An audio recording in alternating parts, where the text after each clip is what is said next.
Martin Van Buren, the 8th President of the United States, served from 1837 to 1841. His rise to prominence was gradual, building on a successful career in New York state politics. He was a key figure in the Albany Regency, a powerful political machine that dominated New York. Van Buren served as New York's Attorney General, a U.S. Senator, and Governor before becoming Andrew Jackson's Secretary of State and later, Vice President. His close association with Jackson, coupled with his astute political maneuvering, positioned him as Jackson's chosen successor. Van Buren's presidency was largely defined by the economic crisis he inherited from Jackson's administration, the Panic of 1837. This financial crisis, triggered by speculative lending practices and a contraction of credit, resulted in widespread bank failures, unemployment, and economic hardship. His major accomplishments during his presidency were largely focused on dealing with the fallout from the panic. First, he advocated for and established the independent treasury system, designed to separate government funds from private banks. This was intended to stabilize the currency and prevent future speculation, though its effectiveness was debated at the time and remains a subject of historical discussion. Second, he carefully navigated the annexation of Texas. While popular with many Americans, annexation was a divisive issue due to the slavery question. Van Buren resisted immediate annexation, fearing it would exacerbate sectional tensions and potentially lead to war with Mexico. Third, he sought to maintain peace with Native American tribes, particularly in Florida, but this was difficult.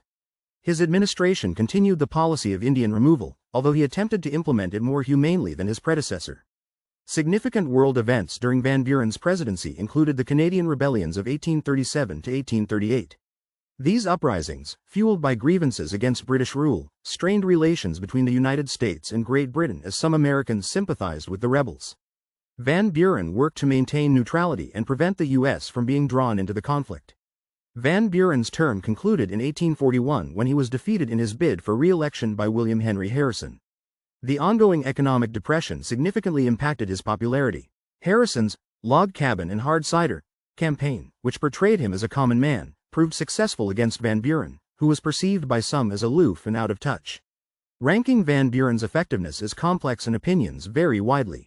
On the one hand, he faced a major economic crisis and took steps to address it with the independent treasury system. He also avoided war with Mexico and maintained neutrality during the Canadian rebellions. On the other hand, his handling of the Panic of 1837 was widely criticized, and the economic hardship contributed to his defeat. His continuation of Indian removal policies, while perhaps more tempered than those of Jackson, remains a stain on his legacy. His effectiveness is often rated as below average. He inherited a difficult situation, and while he implemented some policies to address the problems, the perception was that they didn't work to the benefit of the average American citizen. Therefore, depending on the criteria used, Van Buren's effectiveness is often ranked as middling to low, overshadowed by the economic turmoil and the divisive issues of the time.